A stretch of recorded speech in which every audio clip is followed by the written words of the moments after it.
Today is Monday, the 15th of April 2019, and it's a brand new week, and we bring you a new edition of the program Summit. I am Ademola Michaels. Good to have you join us again today. And Banji is right here.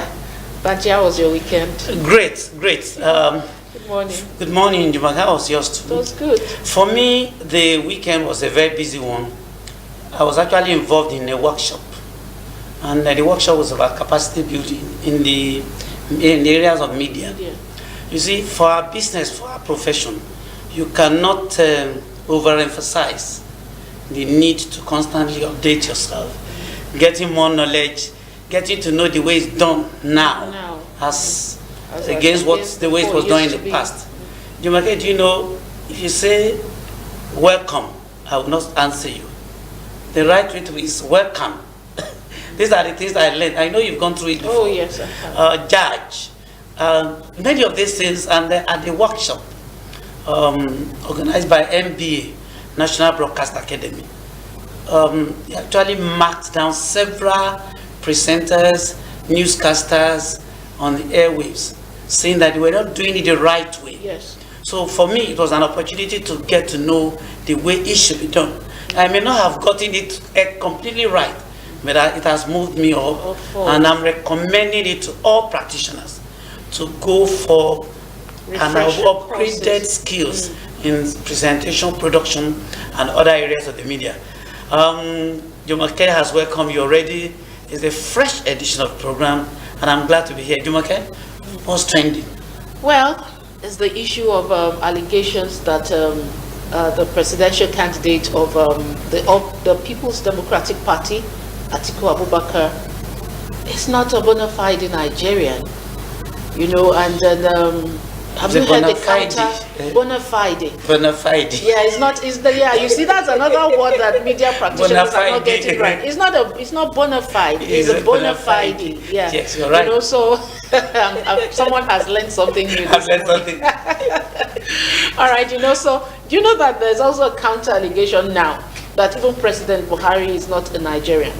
So the question is, what are we actually driving at, and what are we the two leading presidential candidates from these? Yes, that's aftermath 2019 elections. The presidential elections. The two leading candidates, that's the candidates of APC and that of PDP, are in somewhere in a quagmire. Yes, whether they are Nigerian or not. So the issue is, who actually qualifies to be a Nigerian? Are you a Nigerian, or you are just stay here? We all need to begin to the one. We all need to begin to dig at our roots. I need to go back to my roots and actually find out where my parents migrated from, whether they were actually Nigerians, as at particulars maybe at independence or during the convention a year after. So we need to. These are the issues that we actually need to. So it's not just about Atiku. It's about all of us. All of us, yes. We really need to know, you know, where to know where we really belong. You know, because when these allegations begin to come, you know, it makes one think inwards. Yes. You want to know, you want to really be able to define your nationality. You know, so that's what we'll be discussing this morning. So these issues actually give birth to conversations.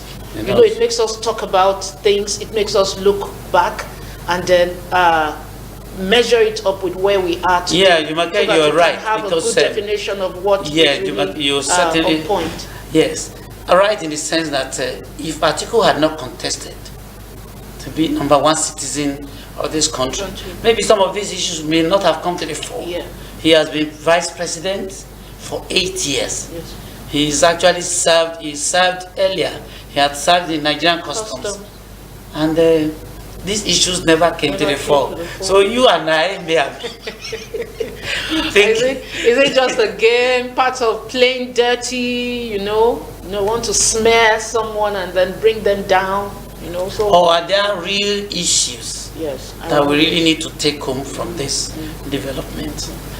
Also, so that's one of the most trending issues now, and that's what we'll be looking at on the program this morning. So please stay with us. We'll be back shortly after this break for the discussion.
All right, you're welcome back. It's still Summit.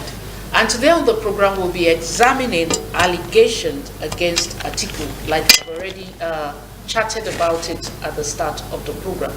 And joining us for this discussion, we have Mr. Ademola Adegoke, a public affairs analyst. You're welcome to the program. Morning, Jumoke. Thanks for joining us. Morning, Banji, and viewers at home. It's actually our pleasure. Mr. Adegoke is not a stranger to Summit. He's actually been here a couple of times. The focus is citizenship. And we are actually to lay it bare to make it clear to our viewer. Let's start from the very scratch. The very scratch is, one, are you a Nigerian? Well, I have every cause to believe so. And let me say this, that while others... Yes or no? I am a Nigerian, but I think one needs some explanation. And my explanation is this. While others may fret, about, whether they are Nigerians or not, I think people from my own part of the country, from the hinterland, Ekiti Homestead, where we do not have any, landlocked place, where you don't have any, you are not a border, state, or so. I don't think there is any doubt about my being in Nigeria. I'm a bona fide Ekiti man, so I do not, and I believe that my grandparents, my parents, they lived and died in Ekiti. So I have every your roots. I know my roots. Your family history. I know too well. But did you also find out whether they migrated from somewhere? And as at the time, as at 1960, whether they were actually Ekiti people, whether they were indigenous Ekiti? Well. The Ekiti was never. But maybe we can get a bit serious about this now. Okay. You see, why is this argument about the presidential candidate of PDP? No, we're actually getting somewhere. That's what I said. So, I said that for someone coming from my own part of the country, that has always been part of the protectorate of southern Nigeria, ab initio, I do not have any doubt about my being a Nigerian. You see, but the people may not know, that this argument has, a historical background, and the historical background to it is that the part of Nigeria that is today known as Adamawa used to be first and foremost a German colony. It used to be a German colony, and after the Second World War, and the Allied forces defeated the Germans, all German territories in Africa were divided among the victorious Allied forces. And so the part that is today English-speaking part of Cameroon, and a little part of Nigeria, which Adamawa falls under, fell under the British rule, colonial rule. So, but at a time they were so then it was the protectorate of southern Nigeria, even like the part you have in Bakassi now, that's some part of that's why even if you look at if you look at the first political party, the National Congress of Nigeria and Cameroons, you understand, that was the party headed by Abat Macaulay. It was after Cameroon went, after the part that decided to go and merge with Cameroon went, that it now become National Congress of Nigerian Citizens. So we are laying all this NCNC. We are laying all this historical background. So in 1961, a plebiscite was conducted, for the people of the British Cameroon to decide where they wanted to belong to. You understand? And that plebiscite was held on the 11th of February, 1961. And then the northern part of Cameroon, which Adamawa falls under, decided, to be part of Nigeria. And then the southern part, decided to merge with Cameroon. And that is why up to today, Cameroon is a bilingual country. You have the French-speaking side and you have the English-speaking side of Cameroon. If you've been following, the trend, even in Cameroon lately, you will have seen that there has been an agitation by that side, by the English-speaking side of Cameroon, that they want to succeed. They want to be an autonomous, an independent country of their own, that they are not getting fair treatment from the larger French-speaking dominated Cameroon. So the historical background is that it was in 1961 that the Adamawa part of Nigeria, that where Atiku comes from, decided to be part of Nigeria. And the current constitution defines who a Nigerian citizen is, from section 25 to 32. From section 25 to 32, you have the different categories of who a Nigerian is. And in section 25, it was well stated that a Nigerian is that person who, if he was born before 1960, has his grandparents and parents as Nigerians. If he was born after 1960, is a person who has his parents, either of his parents, as Nigerians.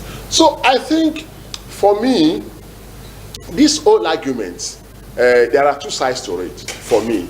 One, it tells me about the undying penchant of Nigerian politicians, to stir up, polemics. Before we actually get to that, Mr. Adegoke, before I actually get to that, the allegation actually emanated from All Progressives Congress. Yes. And you may be tempted to say it's purely political. But even your analysis of who a Nigerian is, can you take us further? How does that actually affect people from that region? Let me just land. Okay, I know where you are going. And I have said that, okay, maybe I should start from the other. Okay, because I need to state this.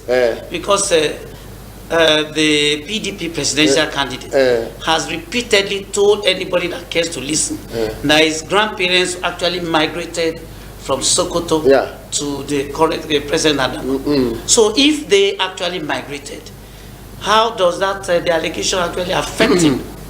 You see, I have said, I was going to say something. There are two sides to this argument. Two sides, if you want to look at it fairly. You understand? One is, for me, there is that penchant, yes, there is that penchant, of Nigerian politicians to stir up, controversies, make wide allegations against the opponent, whether it has substance or not. You will now be debating it. But if you want to look at, even from the historical foundation that we have tried to lay here, and even the constitutional provision for who a Nigerian is. What are those categories? One, if you were born before 1960, you must have, your grandparents and your parents as Nigerians, who are who are members of any local Nigerian community. That's the way the Constitution, put it. So, in this sense, all that Alhaji Atiku Abubakar needs to prove is that, like you have said, that is even though he was born in Jada, in the present Adamawa state, his grandparents migrated from Sokoto to Jada, and it was, and his own father was given birth to in Jada. But the fact of the matter is that his grandparents, if that can be proven, they migrated from Sokoto. So his grandparents were from a local Nigerian community prior to independence. But you see, let me say this. I must say this. I just must say this. I see this, I said the flip side of it is that when Nigerian politicians, they are always, they have this penchant for, to stir up, for stirring up controversies and polemics, so, sometimes. But then, it also tells us now, it's good things like this, are coming up. It also tells us about the imperfection of our constitution. And I must also say that this is not the first time an issue like this is coming up. Older Nigerians, we remember the case of Abdurrahman Shugabadama of Borno State. Nigerians woke up on the 24th of January 1980, to read about the news of the extradition or the deportation of Alhaji Abdurrahman Daman Shugaba, who was the majority leader in the Borno State House of Assembly, on the ground that he was not a Nigerian. The extradition order was signed by the Minister of Interior then, Maitama Sule, and he was deported. Well, the case was taken to court, and it went through all the old gamut of the litigation process up to Supreme Court, and at the end of the day, it was decided that Alhaji Shugaba, was a bona fide Nigerian. So it's not the first time, but it's not the first time. But in this particular case, as at 1960, we need to actually establish whether the presidential candidate of PDP, whether his parents were actually Nigerians or the English-speaking part of Cameroon. Because by convention, they became Nigeria in 1961. Yeah. So has the point been proven? Yes, the APC is saying that, yes, though a Nigerian is a Nigerian, there's no controversy about the citizenship. But his aspiration to contest for #1 position of the land, the constitution stipulates that anyone who is not 100% Nigerian at birth cannot aspire to that position. So that's the issue. And that's why I've said that. You see, our constitution has, provided a leeway for this kind of arguments, for this kind of controversy, and that's why I've said that probably we need to revisit that constitution. You understand? Because what that means is that you are shutting out a whole patch of the country. You understand? They've been Nigerians since 1961. They became Nigerians, full-fledged Nigerian, on the 1st of June 1961 after the plebiscite, because the plebiscite was held in February, but they became Nigerian on 1st June 1961. And then the English-speaking part of Cameroon also became Cameroonians on 1st October 1961. So when people that have been part of a country, for how many years now? This is year 2019.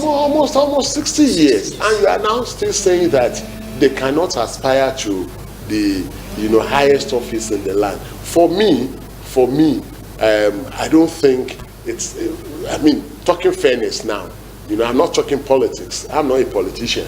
You understand? So, and I'm not holding brief for anybody. But then, like I've said, let us just look at it. You see, I will still say it, that the average Nigerian politician's propensity, to stir up, to come out with, I will call it polemics, Okay, will you regard this allegation now as a straw clutching desperation on the part of the APC? It does appear so for me. It does appear so for me on the part of APC, because the allegation, this is coming from Atiku's petition against the victory of President Muhammadu Buhari, and well, APC is not alone in this. We have to say this. APC is not alone in this. You understand? If you call it, straw clutching, APC is not alone in straw clutching.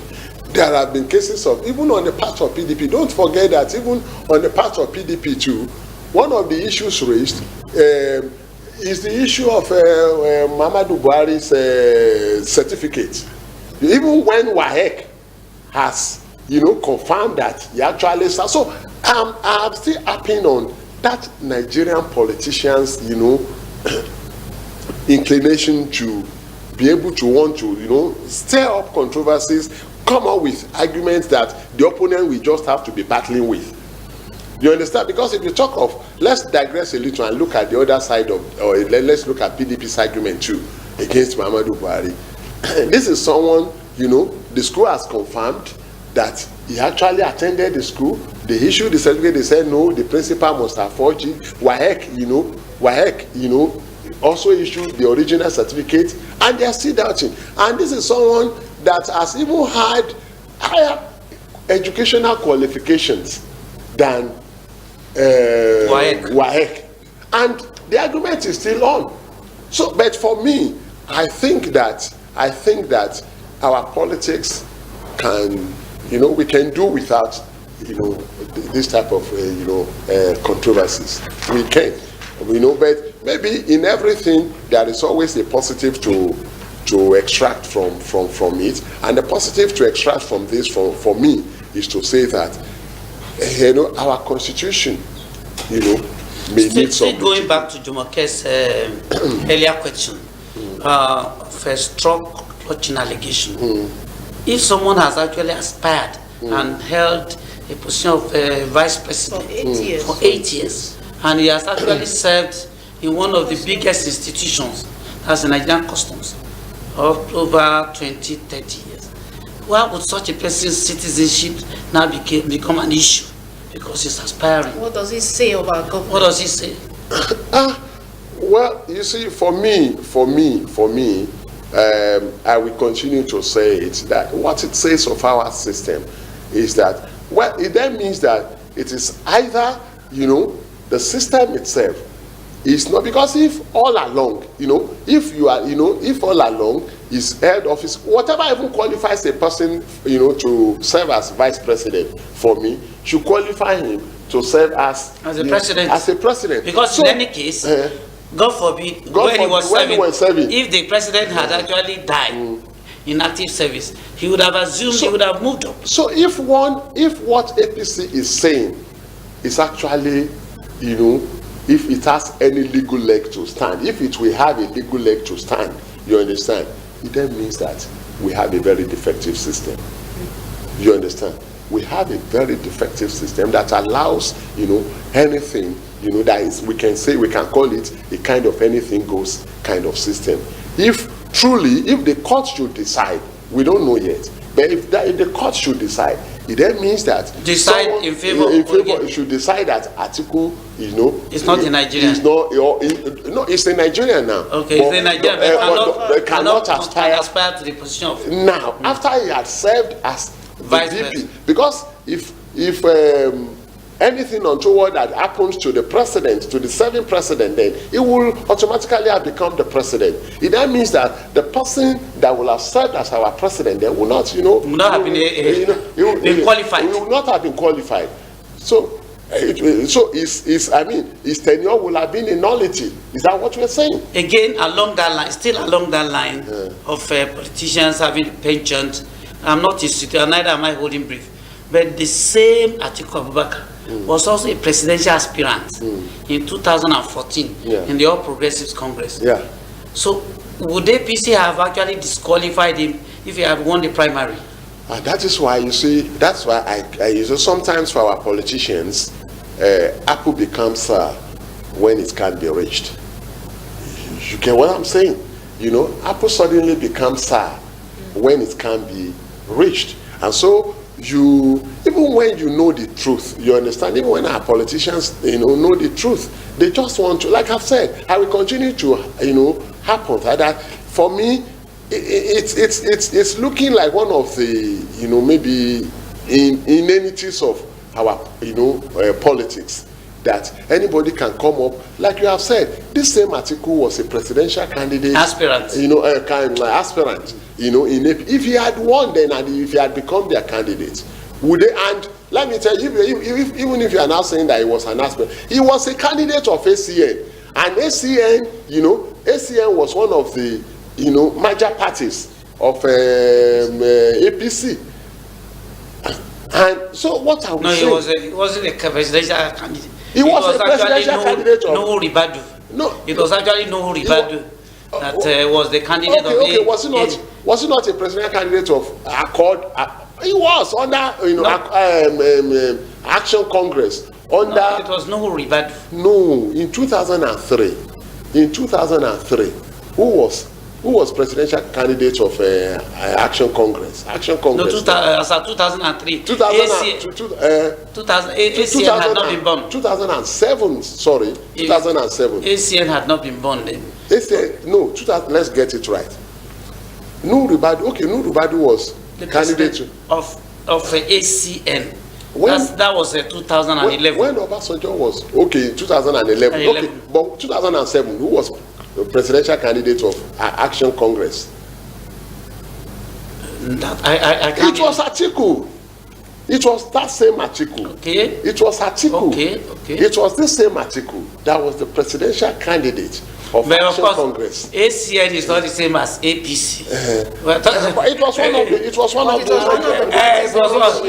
we've had more people now. We've had more people, so they are not the same.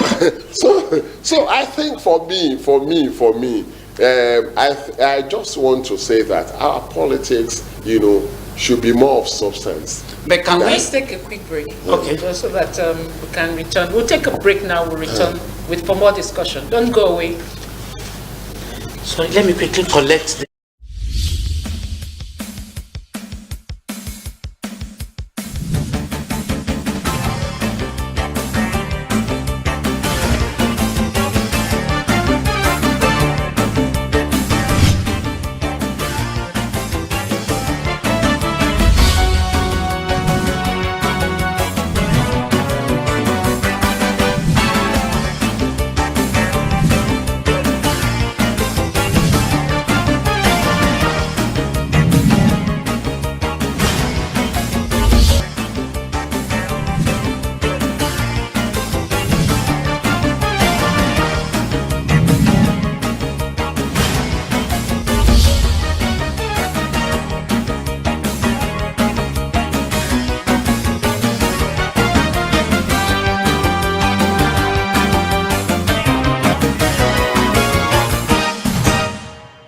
Marhaban Ramadan, Habibi Ramadan.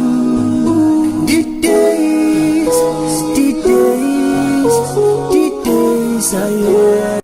Alhamdulillah, the month of mercy, blessing, forgiveness and abundant favor has arrived. So believers, be joyous for this opportunity. As part of our tradition, MITV Star FM 101.5 has packaged series of soul-inspiring programs for your spiritual upliftment during the holy month, such as Pre-Dawn Ramadan, Tafsir between 3 a.m. and 7 a.m., Ramadan Talk, Call to Prayer, Quiz Competition, and a lot more. We are calling on Islamic organizations, Muslim societies, corporate bodies, and well-meaning individuals to patronize us during this blessed month. For more information, visit our marketing department at Radio Vision Plaza, Alausa, Ikeja, or call 0803-300-4531, 0803-300-2692, or 0802-928-0721. Ramadan Kareem. Marhaban Ramadan, Habibi Ramadan. The days are here.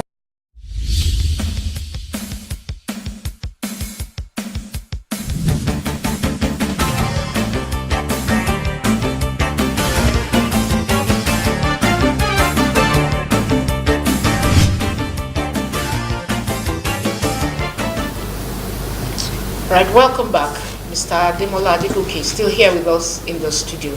Now, I still want to take us back a little on this allegation. What does it actually say about the Adamawa indigenes? Is it not a kind of rubbishing the people?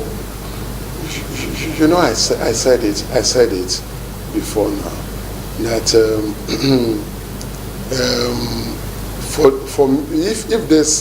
if this allegation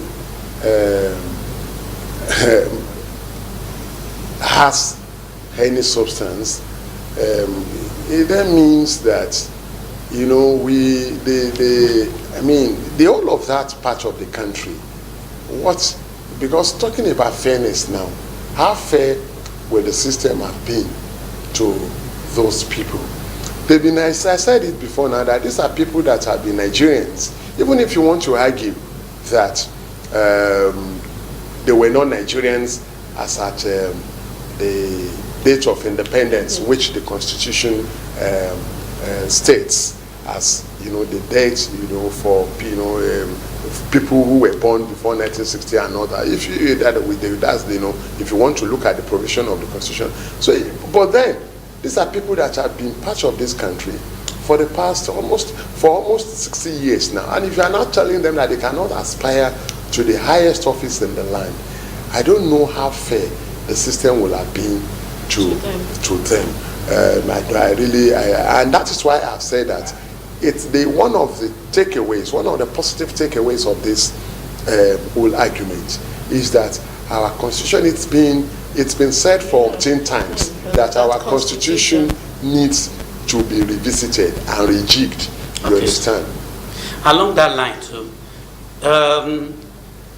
without necessarily holding brief for All Progressive Congress, if there is a lacuna in the Constitution, and in political circles, whatever it is you can exploit to actually achieve your goal, you can certainly not overlook it. Can you then blame APC for exploiting this lacuna in the Constitution? Well, maybe, you see, legally speaking, you will not blame them. But for me, when I look at the legal side of issues, I also look at the moral side of it. Just like you have said, politics is like warfare, and they say all is fair in warfare. But even in warfare, there are also rules of engagement. You understand? That is, you know, to ensure that you do not overstep bounds, even in warfare. There are kind of ammunitions that you cannot use. You understand? Even in warfare. So I want to believe that yes, there is a lacuna in the Constitution, and the APC wants to exploit that, you know, to their advantage. But the morality of it, yes, it may be okay, legally speaking. Whether it is so, you know, okay, morally speaking, is another question. All right, now, have you heard that there's a counter allegation too, that Buhari is actually from Niger Republic? You know, that's the fresh one. Let me read it. Information has been revealed that President Buhari hailed from Niger Republic, a town named Daura, which is currently in Katsina State. It says the current Daura was part of the city in Niger Republic conquered by Bayajida, who trekked across Sahara into Niger Republic. So that's another historical story again. But you know, before the advent of the Europeans, let me also say this. You understand that most of the boundaries that you have, you know, between African countries today are merely artificial. They are merely artificial. They are not. It's not as if it's God created. You understand? Let me go a bit historical, and let me go to my own part of the country. For example, if you go to Kwara State today, I mean, there is a local government called Ekiti local government. The people you find there, you know, are all Ekitis. They speak the same dialect of Ekiti. But they are from Kwara. They are Kwara. You understand? They speak the same dialect of Ekiti as the people from Oton. You understand? If you have, you know, some geographical knowledge of Ekiti. These were the same people before the whites came. And they came and said, okay, this part belongs to the north, this part belongs to the western part of Nigeria. And so the Europeans put these boundaries, and then we take them as gospel truth. For me, well, maybe I don't know the validity or otherwise of this claim, but it just goes to tell us that before the advent of the white man, we were all just same people moving freely. And so for me, this argument of who is a Nigerian or who is not a Nigerian, I don't think it's something that we can accept now. Yes, maybe after independence, after like the constitutions as well stated. Well, if anybody, now we know who a Beninua is, now we know who a Nigerian citizen is, now we know who a Chadian is. But you want to go back to those years, it may be a wild goose chase for me. It may be a wild goose chase. In all of this, of course, INEC has actually been watching. But do you not think INEC has a role to play in resolution of all this? Or what could he have done better as at the time of filing the nomination? I mean, getting people's nominations. They don't have anything to do with that, like background checks. Background checks. INEC, in fairness to INEC, INEC will have taken some things for granted, not knowing that issues like this can crop up. In fairness to them, because don't forget that even in that you want to exonerate INEC? No, wait. Don't forget that even in that same INEC, there will be people from this part of from so oh yes, that's true. So do you want the man from Ademola to now say that no, this man is not a Nigerian? So that means that he is not even qualified to serve in INEC. You understand? So INEC, you can excuse whatever maybe mistake, we should call it that INEC might have made in this instance. But I think the whole thing is up to the court to decide. Okay. The court will decide, and it is good. It is very, very good, because we need, once and for all, this needs to be laid to rest. Again, would you say this will further strengthen or deepen our democracy? It will. If at the end of the day, whatever the court comes up with, it will deepen our democracy. There are things that we all take for granted, but when the Supreme Court, in its wisdom, rules and says this is the way it is, then we are better educated, we are better informed. You understand? But I want to believe that the Supreme Court is capable. All right. So the Cameroonian government also came up to say that this allegation is embarrassing, and that they have refuted the claim that Atiku is actually from their country. Will this help in the resolution? In the resolution of this case? You see, it cannot. I don't think the argument. For me, if Cameroon is saying that Atiku is not from their country, even APC is not saying that Atiku migrated. It's sounding like maybe Atiku migrated from, what they are saying is that as at the time of the plebiscites, as at the time of independence, you understand, as at 1st October 1960, that part of Nigeria, was not, or the Adamawa, community, so to speak, was not officially part of Nigeria. Now that is the argument of APC. So I don't think this the Cameroonian government argument holds any water here, because what they are saying, the constitution is so clear. Section 25 of the Nigerian Constitution, has well spelled out, who qualifies to be a Nigerian. There are different categories: people that are qualified by marriage, people that are qualified by birth. What they are saying is naturalization. You understand? What they are saying is that the Constitution says that for someone to aspire to the office of the President of Nigeria, that person has to be a Nigerian by birth, and that Atiku, as at the time, as at first, must be a Nigerian, must have his grandparents and parents, being Nigerians by birth. but that as at 1960, Atiku's parents and grandparents were not Nigerians by birth. That is the argument. They are not, the APC, I want to, if you go and ask them, they are not saying that, no, Atiku is not a Nigerian now. They are not saying that.